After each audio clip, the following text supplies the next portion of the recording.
Right, well, I think we're ready to commence the start of public forum. So I'll acknowledge the traditional custodians of the land on which we live, work and play, pay our respects to Darkinjung country and elders past and present.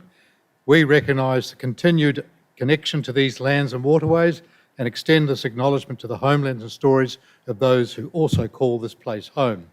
We recognise our future leaders and the shared responsibility to care for and protect our place and people. So welcome to the community that's rocked up tonight, and welcome to our speakers, the two speakers we've got. I'll now declare the public forum open.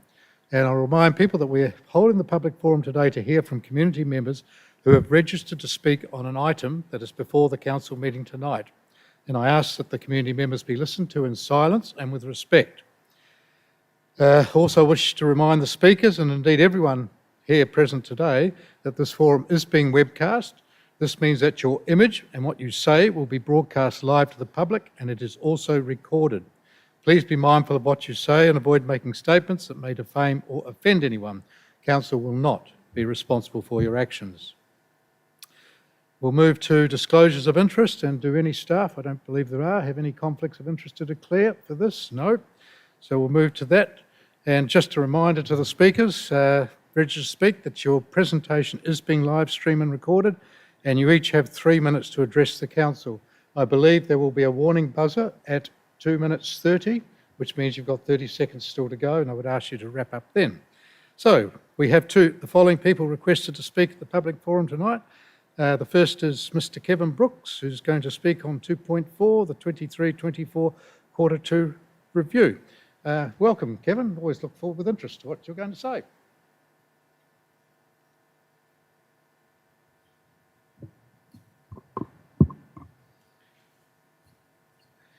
The Q2 business report shows council behind on a quarter of its performance targets.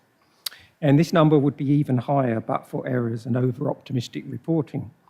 For example, 814 outstanding DAs is clearly well behind target of less than 750, yet the report claims this is somehow on track. I've expressed concerns before about ineffective prioritisation. I believe this meeting would be better served by a shorter report with fewer and smarter targets, better aligned with priorities. For example, it seems odd that we have 127 targets, yet only one of them relates specifically to roads. And this quarter's update on that refers to pavements, not roads. And it is concerning that the results do appear to be worse in priority areas. Most people would agree that water quality is a priority, yet council is 8% behind target on water quality complaints, 77% behind target on unplanned interruptions, 26% behind target on mains breaks, and 54% behind target on wastewater overflows. All this despite a water rate hike in excess of 30%. Assessing development applications is also core business, yet the average assessment time at 126 days is 58% behind target.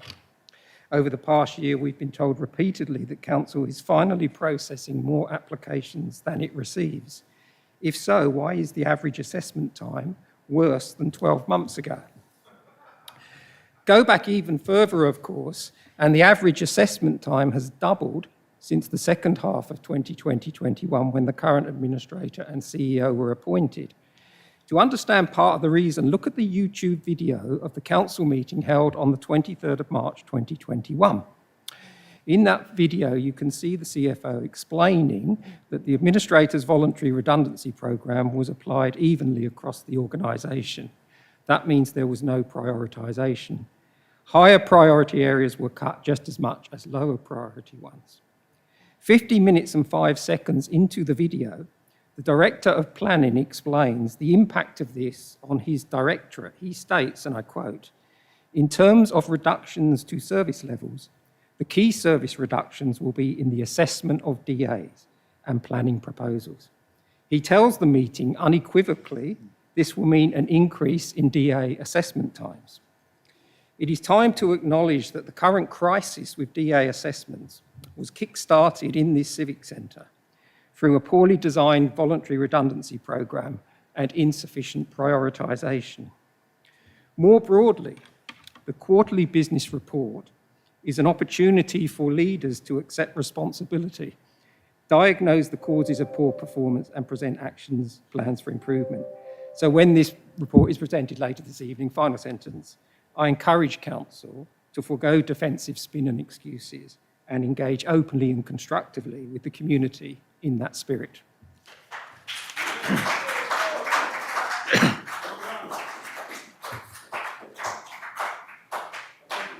Thank you, Mr Brooks. And we'll move to the second speaker, Mark Lamont, speaking on the status update on active council resolutions, item 2.16. Welcome, Mark. Thanks, Rick. Good to see you. And good evening, everyone. I'm Mark Lamont from Wamberal, and I'm here to speak in favour of the resolution in relation to the Winnie Bay walking track. I note in the council papers that it refers to the reasoning for the resolution that is before the administrator's consideration this evening. And these factors, these rationale, the rationale, it really, I think, is very, very important because it points to the thought that's been put into important governance principles here at Council. And I refer to the Council's Good Governance Goal, RG2, which says to engage and communicate openly and honestly with the community, to build a relationship based on trust, transparency, respect, and the use of community participation and feedback to inform decision-making. And that is quoted in the council papers as the basis upon which the resolution for Winnie Bay is based. And I support that. I think that's a really important governance goal. It also points out in the papers that there's a diversity of opinions regarding the Winnie Bay development. And that's also noted, and it's been going on for some time, as people know. The papers also point to the fact that it's important for Council to proactively track resolutions such as Winnie Bay. And the Council can reduce the risk of not meeting the community's expectations. There's a note there about the financial pressures on Council, and that being a factor for the deferral of a decision on Winnie Bay to the next Council administration. And so adding all that up, the papers say, I believe correctly, that on that basis it's recommended that the remaining action, Resolution 86119, be deferred until the next term of Council. And I raise this because I think this captures an important piece of self-awareness on the part of Council, that this Council administration is at a particular stage in its work. It was called in to do a job, and we know that there will be a standstill around August, and there will be an election, and there will be new elected councillors sometime after September. And I reflect on the comments of MP Adam Crouch 2 years ago on ABC Radio, where he said at the time that he believed there was significant community support for there not to be an elected council at that time. I disagreed with that at the time, but I think it's quite interesting that we find ourselves here tonight 2 years later where we have a decision which I agree with, which is to actually put off the decision until the next council. I think it says that it is time for an elected body to be here, to be making those decisions. And so people know the cause I represent, but I can't speak to it because of the rules, and I respect the rules. But I just make the point that there are several major developments in planning at the moment, which are controversial, for which funding could be an issue, and for which it would be better to wait for the next council, once elected, to make those decisions. I thank you for your time.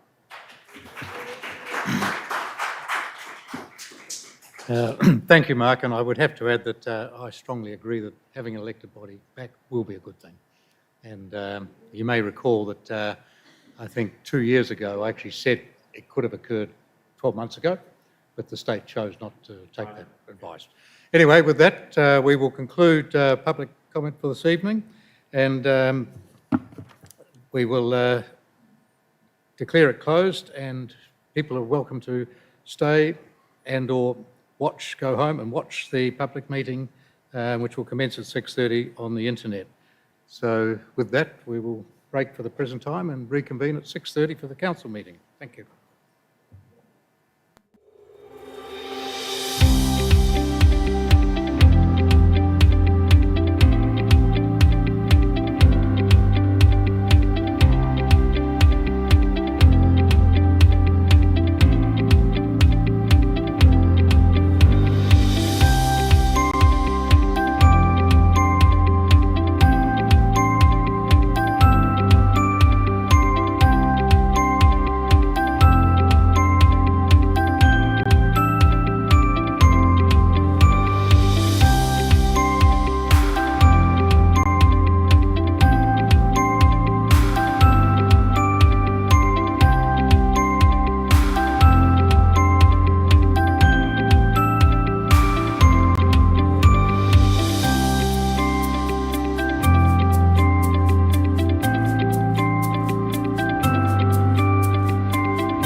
Right, well, once again, we will acknowledge the traditional custodians of the land on which we live, work and play. We pay our respects to Darkinjung country and elders past and present. We recognise the continued connection to these lands and waterways and extend this acknowledgement to the homelands and stories of those who also call this place home. We recognise our future leaders and the shared responsibility to care for and protect our place and people. I now declare the meeting open, and again a reminder, the meeting is being webcast, so you should avoid making any statements that might defame or offend, and also note that filming and photography are not permitted in the chamber, and anyone observed to be filming may be asked to leave. It's a very warm welcome to everybody here in the gallery and those watching along, not necessarily alone, at home tonight. I hope everybody's been able to take a bit of a break and spend time with family and friends over the holiday period. And first of all tonight, I really want to extend my sincere congratulations to the Australia Day Awards recipient. I was delighted to attend the ceremony last month with an outstanding group of Central Coast citizens were awarded for their contributions to the community. Now, these annual awards are a way for Council and the wider community to celebrate and recognise individuals and organisations who have positively impacted the community. And our 2024 Citizen of the Year was 18-year-old Matthew Blakemore, who was awarded for his advocacy and awareness raising about the needs of young people with a disability. I would like to sincerely congratulate Matthew and thank all this year's winners for their outstanding contributions to the Central Coast community. So those winners, and I will name the other winners, Matthew Blakemore was the winner of the Citizen of the Year. The Three Villages Community Group and Elderslie Foundation were joint winners of the community group, and we also had a highly commended there with Doggy Dates New South Wales. They were also highly commended in the community group. Roberta Dixon Volk was the winner of the Community Life, and Regina Doyle was the winner of the Volunteer of the Year award. Anaya Bandaru was the winner of the Young Person, and Robert Mulvey was the winner of the Senior Citizen. And together, all that group of people have been enriching the lives of the people who call this fantastic place home. We've also, which some may have seen in media releases, that very happy to announce that the Council has received $40 million for the Central Coast Road Upgrades Project, which was generously funded by the federal government. I particularly want to thank Emma McBride and Dr. Gordon Reid, who fought very hard at the federal level to get the money, and for secondly, working very closely with our staff in working out where the 46 projects would be. So that was a very important thing. That funding package will actually fund a total of 46 individual projects over a 4-year period through to 27, and 45 of that 46 are what we call renewal projects. So that's not new projects doing new curb and gutter or anything like that.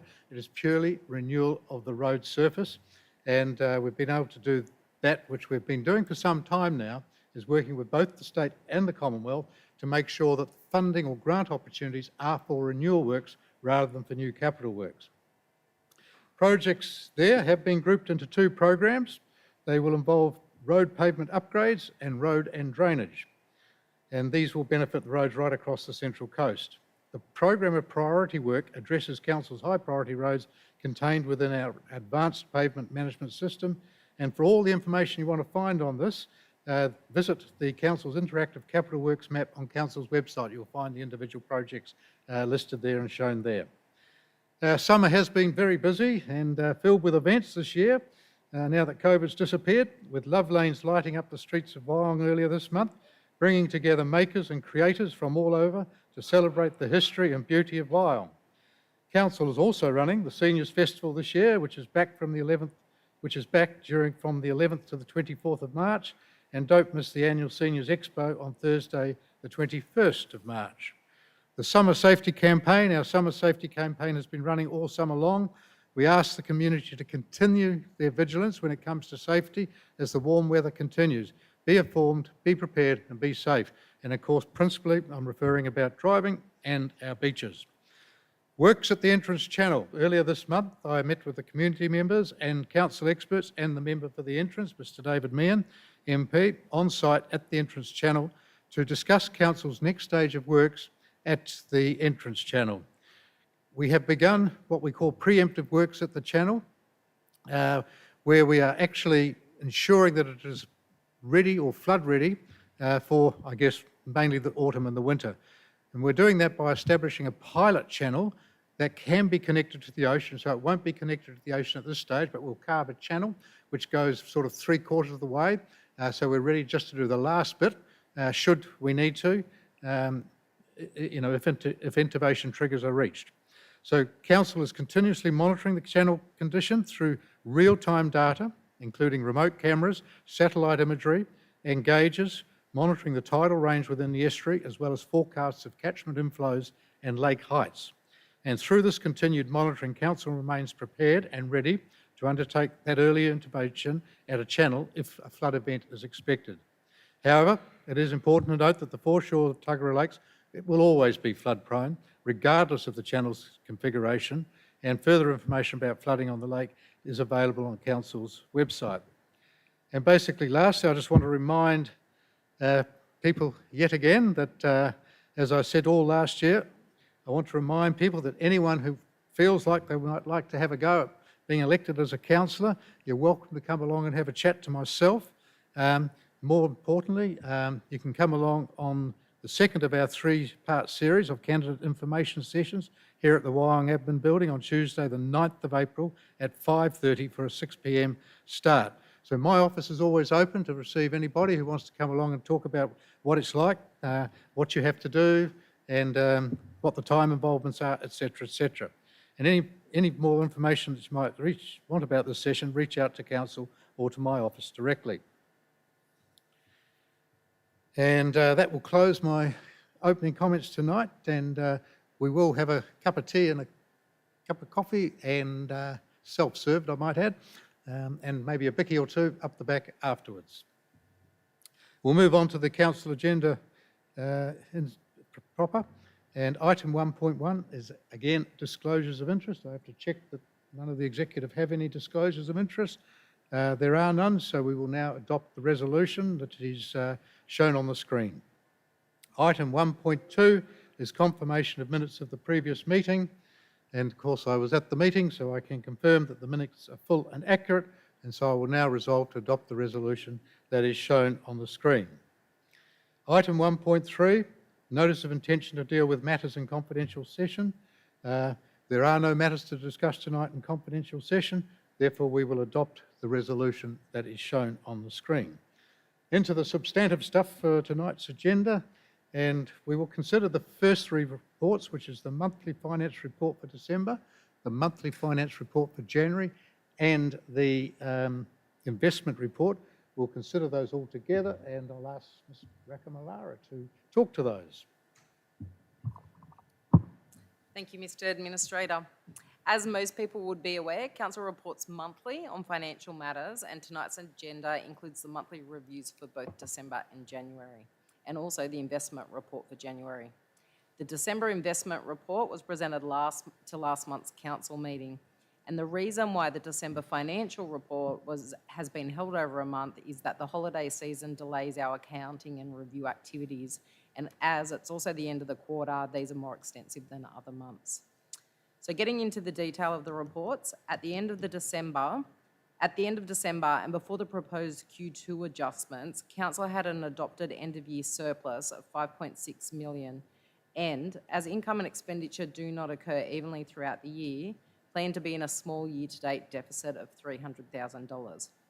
In reviewing where we actually landed, Council performed favourably against the year-to-date budget, achieving a positive variance of $15 million, with some of this variance relating to timing differences only.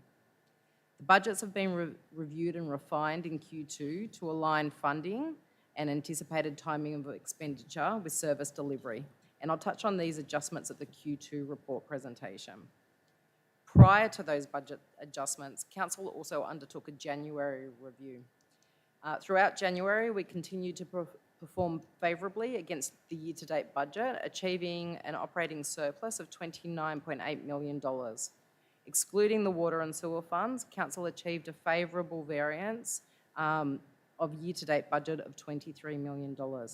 Again, as delivery ebbs and flows throughout a year, some of the favourable difference relates to timing only.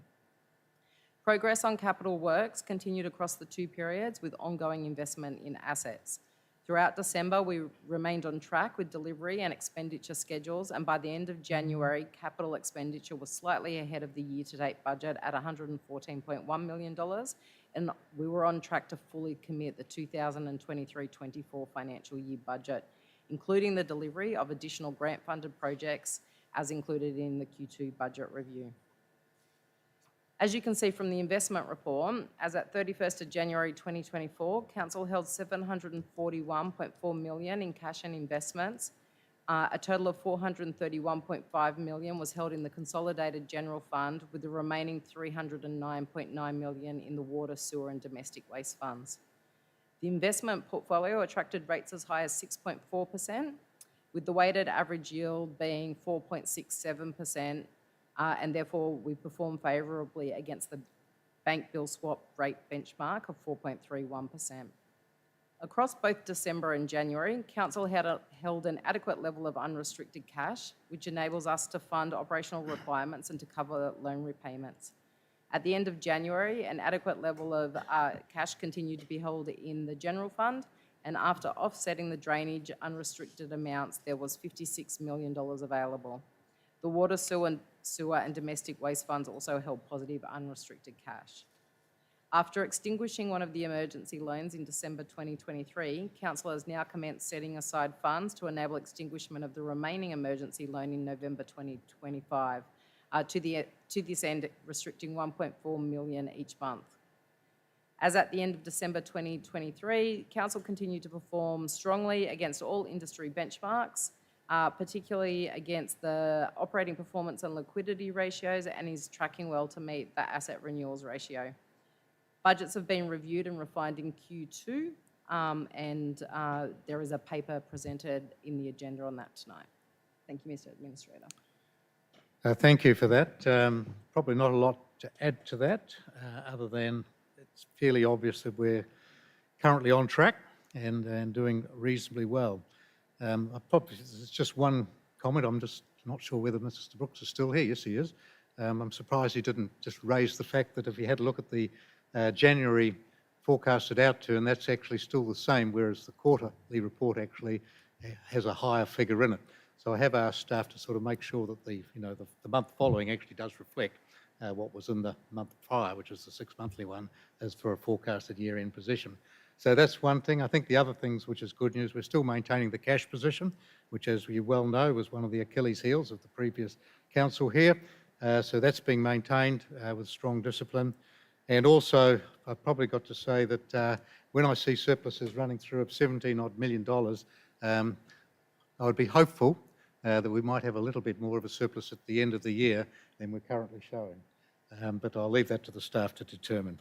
So with that, I will happily resolve the resolutions that will be on the screen for items 2.1, 2.2 and item 2.3. So we'll move all of those three together as shown on the screen. We'll now move to what is the Q2 review, and I'm going to ask Dr. Alice Howe to introduce that paper.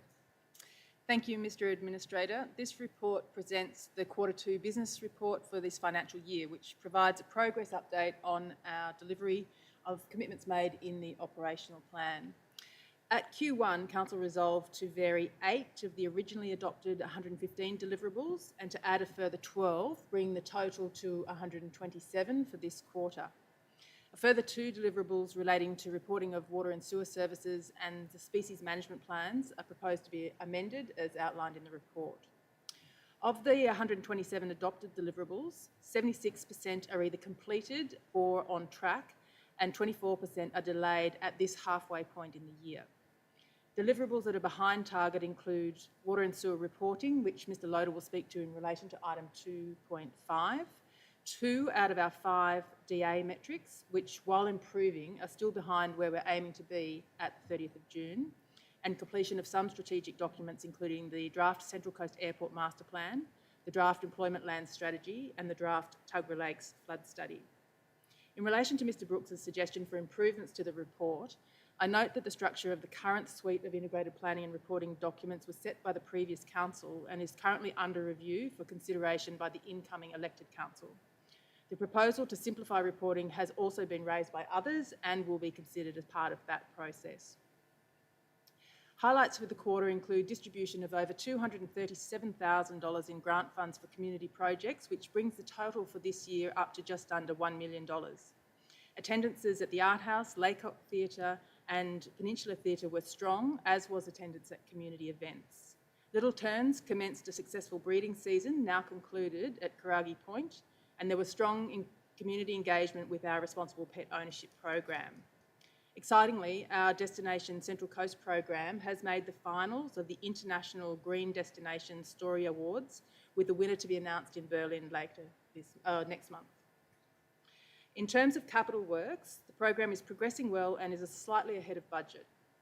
Demolition of the building on the site of the new Gosford Regional Library has been completed. Our holiday park facelifts are continuing, with cabin renovations at Canton Beach and Nora Head completed. Sewer pump station renewals are underway at Summerland Point, Gorican and Woy Woy. Skate parks are progressing at Umina and Gwandalin, and the next stage of the Magenta Shared Path has commenced. Details of all Council's construction projects, which are available on our Capital Works Program webpage and are updated monthly. I'll hand over to Ms. Raklamara to discuss the financial performance at the end of Q2. Thank you. As noted, in conjunction with the review of performance against the operational plan projects, a resourcing review was also undertaken at the end of Q2. Council's overall performance was better than budget, as financial discipline continues to be applied to all expenditure and trends are monitored. Actual financial performance, as at the end of Q2, has been considered when revising projections. The review has noted a projected increase in budgeted operating income of $5.9 million. Adjustments include increases in income from more interest received due to a higher interest rate environment, unbudgeted grants, insurance claims, and legal costs recovered, and profit on plan and fleet disposals. Some of the increased income is partially offset by increased expenditure associated with the additional income. A reduction in projected income from water usage and tipping fees partially offsets favourable income variations. Operational expenditure is projected to increase by $3.2 million. The net adjustment includes a one-off reclassification of expenditure for 2 projects, an increase in depreciation based on the revised capital delivery program and revised asset useful lives, and increase in expenditure associated with grants.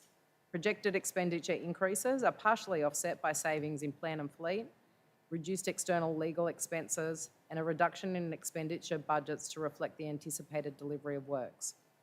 Based on these proposed budget changes, Council projects an operating surplus of $8.3 million for the year ending 30th of June 2024. The projected surplus includes a reduction of just under $1 million in the projected surplus for the general fund, and Council continues to meet financial industry benchmarks. The projected capital income from developer contributions is being reduced, whilst projected income from grants has been increased by $8.7 million to align with approved funding agreements. An increase in capital expenditure of $38.3 million has been included, mainly relating to the receipt of unbudgeted grants. Council had $719 million in cash and investments. Total funds held in general fund, including the drainage fund, of $428 million, with the remaining $291 million being in the water, sewer and domestic waste funds. We had sufficient unrestricted cash to meet operational requirements, and in general fund, the unrestricted cash is $95 million, or $61 million net of drainage fund. So as a result of the budget review, income and expenditure budgets were adjusted in line with the projected delivery and the associated financial impact. The adoption of the proposed changes will result in Council's overall projected result for the financial year to improve from a surplus of $5.6 million to a surplus of $8.3 million. Overall, Council has exceeded all financial benchmarks and is well on track to meet the building and infrastructure renewals ratio. On a consolidated basis, Council exceeded the mandated benchmark for the operating result, which is greater than 0, achieving 4.9%, and performed favourably against the unrestricted current ratio, achieving 3 times against a benchmark of 1.5 times. We also maintain positive performance regarding the cash expense cover, meaning that council is in a strong liquidity position. Thank you. Thank you for that.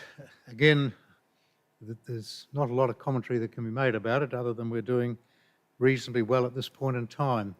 And apropos some of the comments that have been made earlier, I would certainly say that I don't believe we're there yet by any shape or manner of means, but we've definitely made quite a lot of improvement.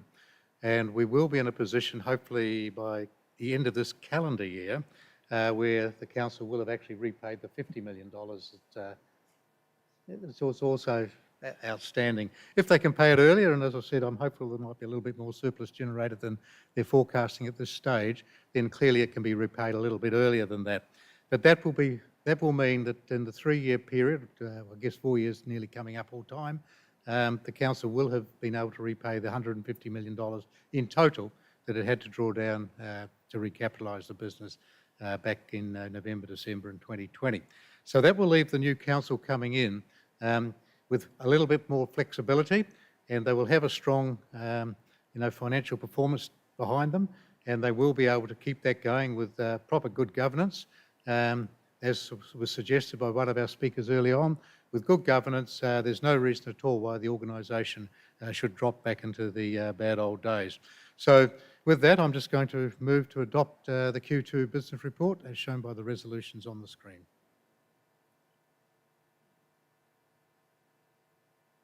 We'll move to item 2.5, which is the Water and Sewer Delivery Plan progress. I think Mr. Loader is going to speak briefly to that. Thank you, Mr. Administrator. This is an update on the progress of the Water and Sewer Delivery Plan for 2022 to 2026 for the period July to December 2023. This is part of our commitment to improve water and sewer performance, accountability and transparency with our customers. This report highlights achievements across the period, focusing on accountability, community engagement and asset management. Of the committed actions for the 2023-2024 period, 4 actions have been completed, 5 are in progress and on track, 1 is in progress and delayed, and 2 are yet to commence. Further progress has continued across these focus areas since the 31st of December 2023, and these updates will be reflected in the next update provided at the end of the financial year. The progress report will be also placed on Council's website. Just want to address a comment that was made in the public forum earlier, Mr. Administrator, in relation to water and sewers performance against operational plan targets, and I'd like to address those briefly as they relate to this item. Water quality complaints, certainly while still above target, are reducing. Our increased flushing programs, the large capital upgrade to Muddy Water Treatment Plant and the water main renewal program will continue to drive this in the right direction. In relation to unplanned outages, this result has been driven by the increase in maintenance activities, not only requiring service outages to make repairs, but also uncovering more issues as we increase our understanding of the condition of the network. This target has been set below the national average and below the major utility group average in the National Performance Report, and we'll continue to try and meet that target, although recognising that it is quite a challenge for us at this point in time. Water main breaks are generally meeting our monthly targets. However, we have had 3 significantly bad months due to environmental conditions which have skewed the overall result. An increase to our capital works budget from 2.6 million to 5 million has been adopted as part of the Q2 review process and will continue to improve performance in this space. Wastewater overflows reported to the EPA is also above target, however continues to trend in the right direction as we continue our sewer relining program and investment in the maintenance of key assets in the sewer network. I guess it's important to recognise, Mr. Administrator, that the condition of the water and sewer network continues to require significant investment in maintenance and renewal works and will take some time before this investment is reflected in performance outcomes. Thank you. Thank you, Mr. Loader, and yes, I totally understand the fact that it's not going to happen all in the first year. IPARC granted the funding over a 4-year period, and so the results are going to be developed gradually as you start to spend the money on the new capital works that have been asked to be done. So with that, I'm happy to move the resolutions for item 2.5 as shown on the screen. Item 2.6 is the acquisition of Tawoon Bay Road and Watkins Street intersection upgrade. These are relatively or very small little areas that need to be cut off from 3 particular properties, and this is about upgrading that intersection into a single lane roundabout to improve the sort of the user safety around the area, and it'll also improve pedestrian safety. And the design is sort of being done, and that design results in a little bit of land or chamfering of the corners to allow the extension of a roundabout. So valuations have been done for that, and we're in the process now of talking to the affected owners for compensation. But they will need to be compulsorily required down the track in order to make this roundabout occur.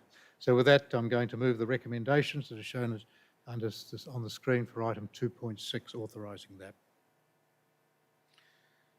Item 2.7, which is the outcome of the public submission of the draft hardship and debt recovery policy. Ms. Rakamallara is going to speak to that again. Your bit of work, I think. Thank you, Mr. Administrator. This report recommends the adoption of the hardship and debt recovery policy as exhibited. Council has reviewed its adopted policy and placed the reviewed policy on public exhibition for 8 weeks commencing the 27th of November 2023. The exhibition period has now concluded with 1 submission being received. The submission related to conduct during debt recovery activities, which is captured by the Debt Management and Hardship Guidelines issued by the Office of Local Government and did not result in a need to amend the draft policy. The policy provides a framework and process to assist ratepayers and sundry debtors during periods of financial hardship, and also ensures effective controls, policies and procedures are in place for debt recovery. The adoption of the draft policy will support significant improvements in Council's debt recovery processes. Following the adoption of the policy, Council will be seeking to engage a debt recovery agent, reviewing debt recovery steps in line with a timelier and more cost-effective process. This will provide the opportunity for ratepayers and other debtors to engage with Council from an early stage to discuss a suitable way forward to resolve the outstanding amounts, reviewing annually any overdue sundry debts, addressing outstanding rates and charges falling within the scope of Section 713 of the Local Government Act annually, and continuing to support ratepayers and other debtors that are experiencing genuine financial hardship through the application of a transparent and consistent assessment of hardship applications and payment arrangements as requested. I recommend this draft policy to you for adoption. Yeah, so thank you, Ms. Rakamallara. I've had a look through the policy, and having said that, if we needed to do so, please, we have looked at it, and it is entirely lawful. And the council must, please, can we have quiet? Right. We have looked at that, and we do believe that it's absolutely lawful. It is consistent with what is put forward by the Office of Local Government, and it is consistent with what other councils do. So we have done that. It is also made it clear that we want to get on top of people where they're having problems earlier rather than later. We have had examples in the past where people have built up debts to the order of $60,000 to $80,000. Now that's very hard for people. That is not, please, be quiet. I'm going to have to ask somebody to be removed. If you don't, please keep quiet. There are other people here who wish to hear what is being said. So the reason why we actually have reduced the time frame is to allow more time for people to understand what the position is, for us to work with them because if it's genuine hardship or if they're pensioners, there's many avenues which can help them pay things. But when a debt blows out to that sort of level of 60 to 80,000, it's very hard to come back from that position. So what we want to do by bringing in the sort of the 1-year reviews and the 5-year time for coming in, for starting to chase the debt, that means that we're not going to have those large sums of money and people won't have got themselves into such a bad position. So it is consistent with other councils, as I've said, and with that, I'm going to agree that that new policy should come in and accept the resolutions as shown on the screen.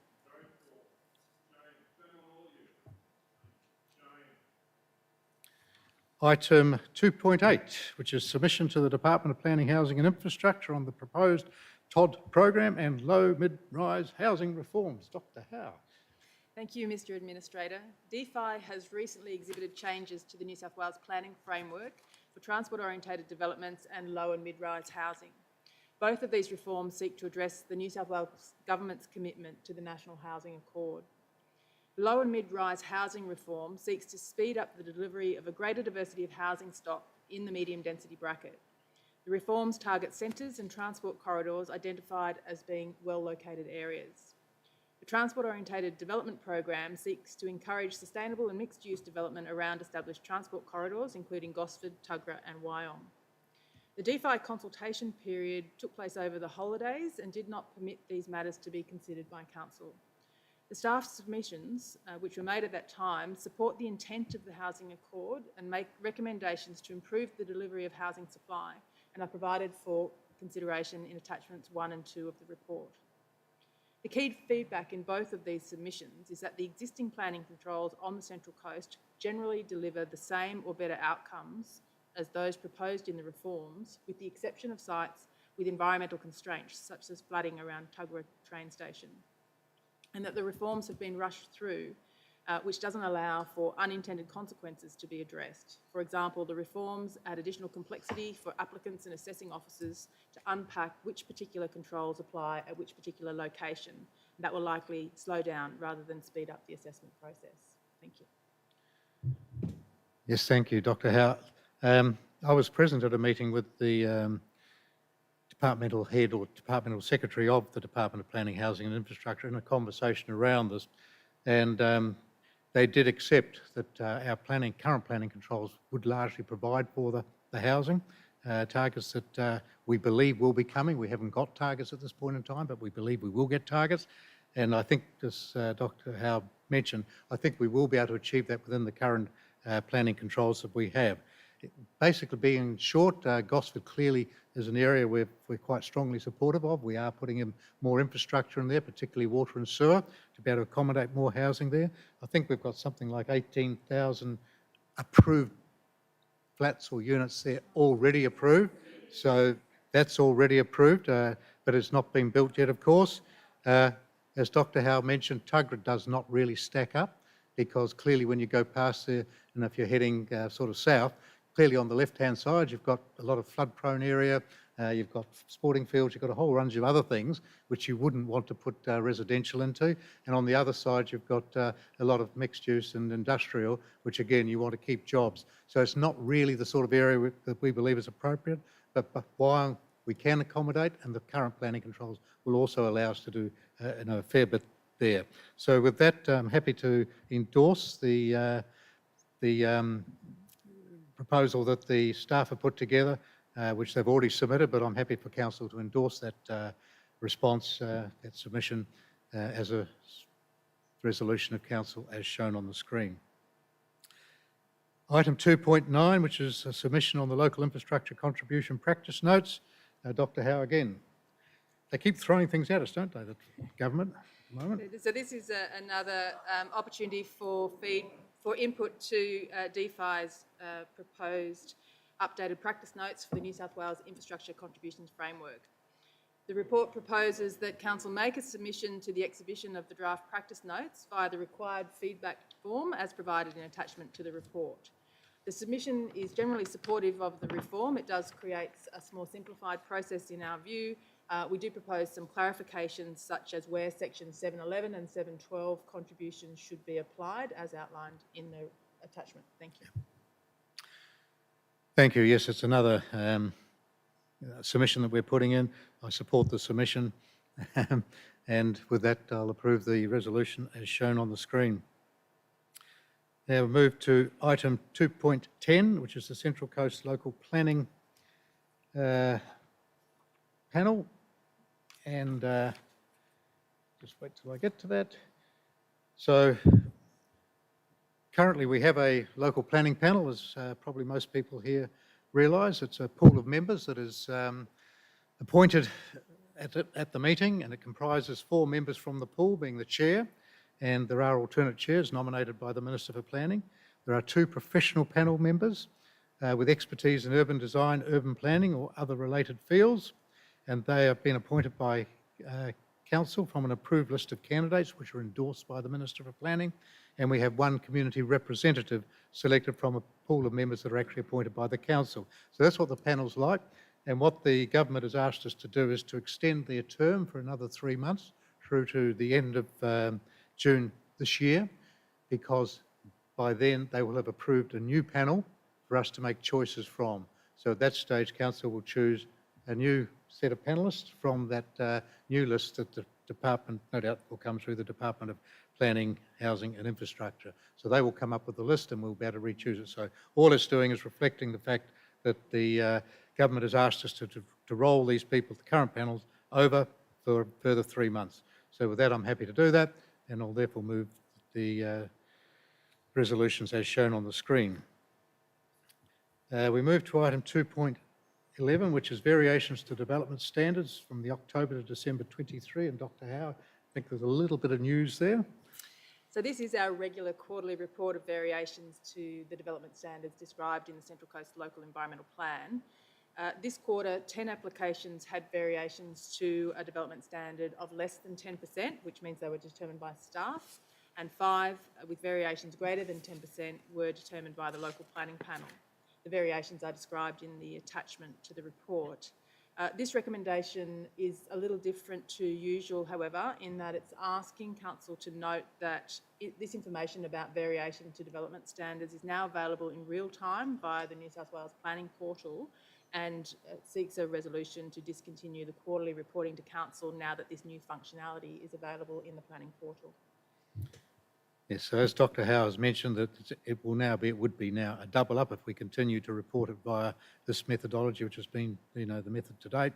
So now it will be real time, live. You can go on at any point in time, look on the planning portal and get an update on what the variations or the number of variations to the development standards that have been put through either by staff or by the planning panel. So with that, I agree to resolve those resolutions that are shown on the screen. We'll move to item 2.12, which is the Community Support Grant Program for December. And this is where we approve the council grants to the Community Support Grant Program. And we've got, I think it's 5 to give away tonight. They're the Brackets and Jam Central Coast for rent and insurance costs, the Youth and Performing Arts, YIPA, which is for theatre hire fees, and the Saratoga Sailing Club Incorporated, the Cherub State Championship Regattas.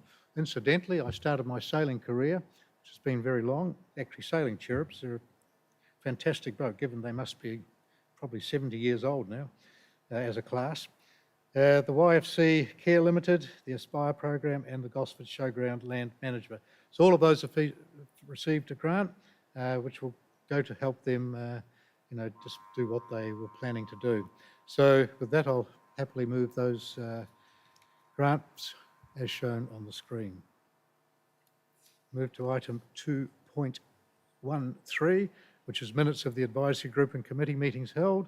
So there was a number of meetings held in the last period, being Coastal Open Spaces, or COS, the Audit Risk and Improvement Committee, the Heritage Advisory Committee, the Mangrove Mountain and Spencer Advisory Committee, Catchments to Coast Committee, the Protection of the Environment Trust, or POET, and the Pedestrian Access and Mobility Advisory Committee.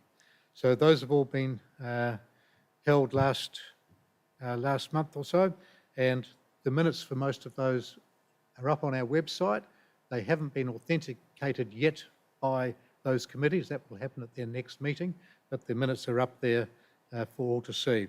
And in a couple of those, which was the POET and the COS committee meetings, there were recommendations to council, and they are addressed in the 2 next papers. So I will now just move those minutes for those council meetings, which are up on the web and draft, for items 2.13 as shown on the screen. And we'll move to item 2.14, which is minutes of the Protection of the Environment Trust Committee, POET in other words, which Dr. Howe will talk to briefly. Thank you, Mr Administrator. The December meeting of the POET Committee resolved to recommend to Council that funds from the Trust be awarded to 2 environmental projects, one to support research into the distribution of the endangered long-nosed potteroo and spotted-tailed quoll, and the other to support education and citizen science on the bushstone curlew and other estuary birds. further information is recommended to be sought on a third project relating to land care groups on private land. Thank you. Right, so in essence, what's happening there is that 2 of the grant programs have been agreed to, and the third one, I think there's more, has been deferred pending further advice from the applicant. So with that, we will move the resolutions that demonstrate that as shown on the screen. And we'll move to item 2.15, which is the COS Advisory Committee minutes, and note the works that they've done will be talked to by Dr. Howe. So Council holds 343 natural areas on behalf of the Central Coast community. 26 of these are formally protected, of which 20 are located in the former Wyong local government area and 6 are located in the former Gosford local government area. At the last COS committee meeting in December, the committee resolved to support proposed COS trial, reserve trial at Porters Creek wetland and the Warnervale floodplain, and make some specific recommendations to Council about how and where that trial should be undertaken, as outlined in the report. Yeah. Council staff are supportive in principle of the COS Committee's recommendation, but there are a number of related activities that are currently underway that are likely to influence the final design of a COS reserve trial in this locality. These include the Warnervale Airport Master Plan, which has just come off exhibition, the proposed biodiversity stewardship site for the Porters Creek wetland, which was exhibited concurrently with the Airport Master Plan, and the alignment of the Warnervale Link Road proposed by Transport for New South Wales. The recommendation before Council tonight is to defer commencement of that COS reserve trial until a further report is brought back to Council that considers these interactions. Mr Administrator, if you are mind to support the staff recommendation, may I also suggest an amendment to the resolution to correct reference to Part C in Part 4A of the recommendation to read Part 3. I'm happy to agree to that being changed, obviously, to make that correct. So that can be changed. And I guess overall, clearly we support in principle the proposal, but it does seem logical to me that before we actually agree to something on a trial basis there, that we actually just do understand exactly what the results are out of particularly the Warnervale Master Plan and the Link Road and the Conservation Agreement. So once we've got the knowledge to that, then I think hopefully there will be an ability to have that trial go ahead with, I guess if you like, the remainder of the land under a COS proposal. So with that, I'm happy to move those resolutions as shown on the screen. And we move to the last item, which is item 2.16, which is a status update on active council resolutions. As Mr Lamont said, I think it's a very important thing that we do maintain keeping this sort of thing there, which does allow councillors and the community to see in the future exactly what the staff are doing in terms of carrying out the resolutions in a timely fashion. And if they have to come back and talk about ones that, for whatever reason, might need to change or be rescinded or whatever, then at least there is a discussion around it at an earlier rather than a later date. So I fully endorse that, and obviously with the support from the public, I'm happy to move the resolutions that were shown on the screen. And with that, at 7:13, I will bring this meeting to a close, and there will be a cup of tea and coffee up behind. Thank you.